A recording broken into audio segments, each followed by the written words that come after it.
Let's go next to our caller from the 315 area code. Who's calling today from 315? Hi, David. This is Josh. Um, I see a lot of stats about climate change and automation, and I see that the worst effects of them happen to coincide around the same decades, around the 2040s and 2050s. And I'm wondering, do you think that liberal democracy or Western civilization or whatever you call it, uh, how confident are you that these things are going to survive things like automation and climate change? Well, I think there's a bigger question you're asking in general, which is it can feel for us right now in the middle of it like liberal democracy and the sort of type of geopolitical status quo that we have is just the way things are going to be indefinitely. And then as soon as you just zoom out a little bit, you see the impermanence of just about everything that has existed.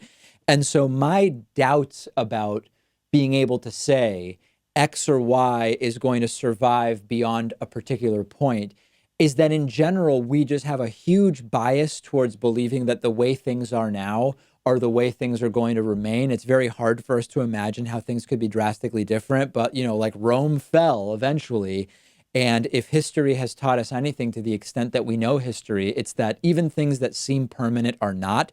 So as far as climate change specifically, there are a number of different theories and ideas about how quickly things are going to happen, automation, et cetera. The truth is, we're pretty damn bad as a species at predicting what is going to be going on beyond like 5 years, at least societally.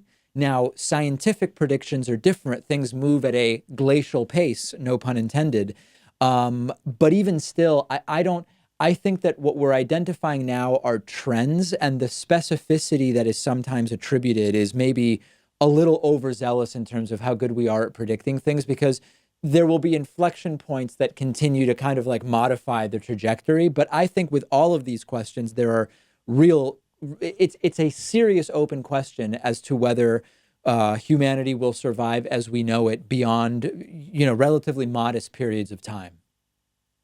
Well, I'm not worried so much about the survival of the human race, just I guess, all the progress we've made in the past, say, 200 years. Yeah, it's completely reasonable to think that there could be a significant backslide. There's a lot of speculative fiction that has explored ways in which it would happen, where we would effectively, as you're saying, go back to the way things were 150 or 200 years ago. And I mean, I just don't know. The reason that these questions are hard for me is like I can just speculate, but I just know that we're terrible at this stuff, at predicting this stuff. Like, I just don't know. I don't think we know. All right. Thank you. All right. Appreciate the phone call. Thank you so much.